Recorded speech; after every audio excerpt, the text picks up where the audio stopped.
happening. Iyov, Parak, Yud Gimel, Iyov continues with his words to his friends. He feels insulted and abandoned by them. He feels he's sitting there in pain with boils all over his body. God's arrows, as he describes them, are still there. But at this point, he seems he wants to live. He doesn't, yes, he still talked about the day of his death, but he wants to live. He just wants an audience with God. And he continues here in chapter 13. My eye has seen all this. My ear has heard and understood it. What you know, I know also. I'm no less than you, right? You guys are just telling me if you're being punished and suffering, it's because you did something wrong. I know this. I know the philosophy. I know the theology. I know what you're saying. But what do I want? I want a word with God. I insist on arguing with God. I want my case to be brought in front of God. Iyov doesn't abandon God. Iyov doesn't say just God is bad. He says at a time that God seems to be acting incorrectly with him. Iyov has said in the last chapter that God is beyond all comprehension and understanding. Now, he has said that God to him is a force of destruction as much as a force of power. So, but here, he doesn't abandon God. He wants to talk to God. Excuse me, but you guys are liars. You're quacks. You're jokers. You want to fit in my situation to your preconceived notions, right? The same way. If you wanted to see Elon Musk was saying Hail Hitler, then that's what he was saying. And if you didn't want him to be saying Hail Hitler, that's not what he was saying. It's not about truth. It's about your preconceived notions about the world. So if you want the right to be anti-Semitic, the right's going to be anti-Semitic. If you won't want the right to be anti-Semitic, you don't see them as anti-Semitic. The same thing to the left over and over again. That's what you guys are. You are taking my situation, you're putting it to your preconceived notions, and you are just a bunch of liars. If you'd only keep quiet, it would be considered part on your wisdom on your part. And here we said many times in the opening chapters of this book, it's great to see Iyov after Mishlei, where one of the things over and over again that Mishlei said is, keep your mouth shut. You want to look wise? Listen to others. Take their suggestions. Take their advice. You open your mouth, oftentimes you look like an idiot. Sometimes we just talked about you look even worse than that because you are even worse than that. In verse 6, hear now my arguments. Listen to my pleading. Listen to what I have to say. Halael tidabru avla velo tidabru rimiyah. Will you speak unjustly on God's behalf? You will speak deceitfully for him, right? You think what you're saying is right, but you're not saying what's right because you're not presenting the situation correctly. You're lying. You're being deceitful. Hafanav tisaun imlael terivun. Would you be partial toward him? Will you plead God's cause? Hatov kiach koretchem im kehatel be'enosh tehateluvo. Will it go well when he examines you? Will you fool him as one fools man, right? You think, oh, God looks into me and didn't look at you. Oh, you're perfect. Nothing bad's happened to you, but I'm so terrible. You think if God looked into you, you think you would survive it also? Hocheach yochiach itchem im baseter panim tison. He will surely rebuke you and reprove you if in your heart you are partial toward him, right? This, I didn't deserve this. And if God looks to you, may think you're a good person, you're going to get out unscathed. That's not the case. His threat will terrify you, and his fear will seize you.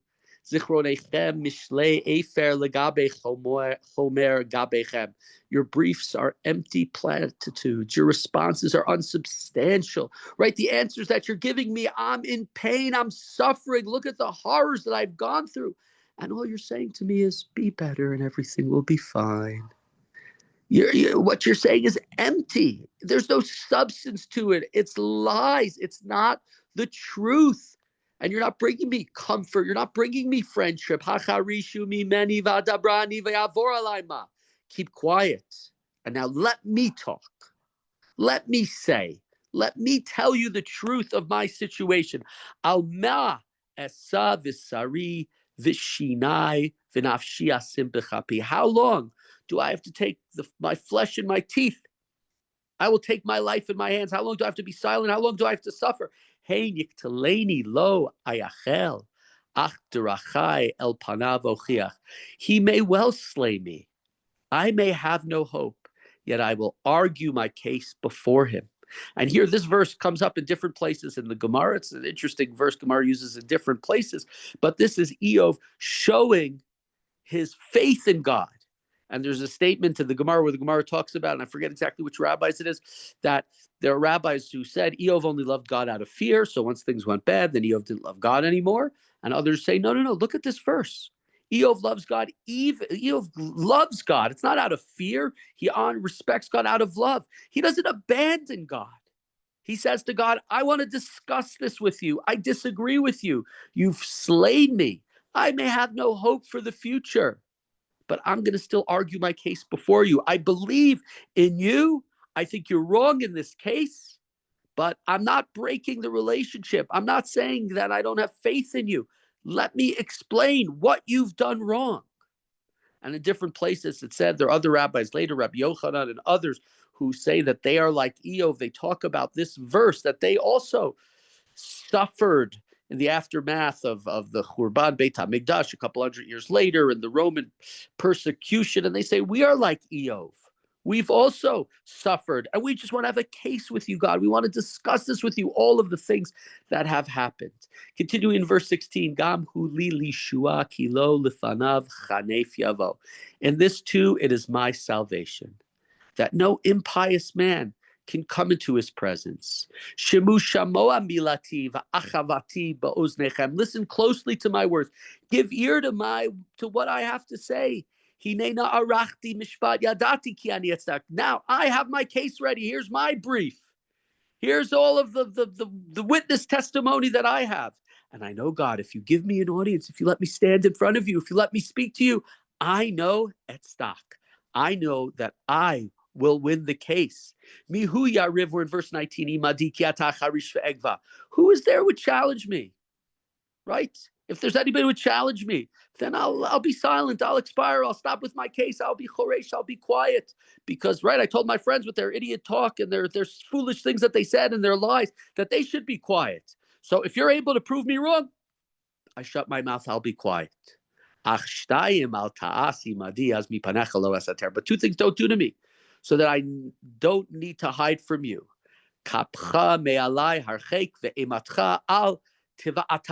Remove your hand from me, right? Don't make me suffer anymore, and let not your terror frighten me. Enough with the fear tactics, God. Enough with the punishment. Leave it alone. Don't come and threaten the witness. Let me come in court. Here's my dossier. Here's my court case. Here's everything that I have, and let me stand in front of you. You want to bring your defense. You want to bring your prosecutor. You want to bring your lawyers. You want to bring your witnesses. Great. If you can prove that I'm wrong, I shut my mouth. But until then, stop intimidating, stop injuring me, stop punishing me, and let me have my case. Let me have my moment to speak. So summon me, send me, let the case be heard, and you can argue with me, and I'll respond, or I will speak, and you reply to me. Do I have so many sins? Tell me what my sins were. Tell me about my transgressions. Tell me all the things that I've done wrong. Why do you hide your face and treat me like an enemy? Give me my day in court. Don't hide from me. Earlier, right, he wanted God to hide from him in terms of God's punishment. He said, stay away from me. Let me hide. Don't come so close. You're right. If you remember the last chapter, what did he say? You don't give rain, God? And everybody's starving, everybody's thirsty, everybody's hungry. And then when you allow rain, what is it? A monsoon. So stay away from me. Let me live far away from you. Here, he wants to be close to God, not because he wants God to protect him, but because he wants to argue. He wants his case. He wants his moment to speak and change the narrative and let his friends and let God know that the way the world is running is unfair and unjust. Continuing verse 25.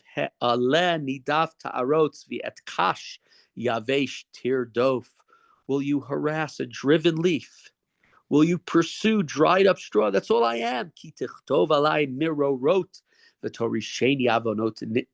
you decree for me, right? Mar, bitter things, and make me answer for the iniquities of my youth. Here Iyov seems to admit that, maybe I did something wrong when I was a little kid. Right? Maybe I did something wrong. And Iyov has not denied ever doing nothing wrong. Everybody makes mistakes. Everybody makes errors. Everybody does things wrong. Some of them we apologize for, others we don't apologize for, but it is the amount of the horror that has been inflicted upon him, the unjust, the not midah keneged midah, the not measure for measure, that is really at the core. Continue in verse 27. Vatasem basad raglai vatishmor kol orchotai al shorshei raglai titchaka. You put my feet in the stocks, right? I'm punished, and watch all my ways, hemming in my footsteps. You're paying attention to every little thing, and I'm just waiting there until you zap me. Vuhu kiraka yivle kiveged achlo ash. Man wastes away like a rotten thing, like a garment eaten by moths. That's what you've turned to me. I'm just a body. I will decay. I will rot. And yet you are making it even worse. That's what you're doing to me. So God, give me my day. Give me my court. And this really continues into the next, where he's going to turn. If you look at the verse in the beginning of the next chapter, Adam Yulad Isha Katsar Yamim Usfar Rogas, man is born of a woman, is short-lived and sated with trouble, right? He's going to talk about that. I live a limited amount of time, and I'm rotting away, and I'm not going to be here forever, and you've made it worse, and you've punished me. Give me my day in court. Iyov says this, and he's saying it to his friends, and he's saying it to God. I have faith in you. And this must be an error. This must be a mistake. This is not the way the world will run. Don't hide me. Don't ignore me. Give me my chance to come to speak to you. Let's correct what went wrong. Hear my case.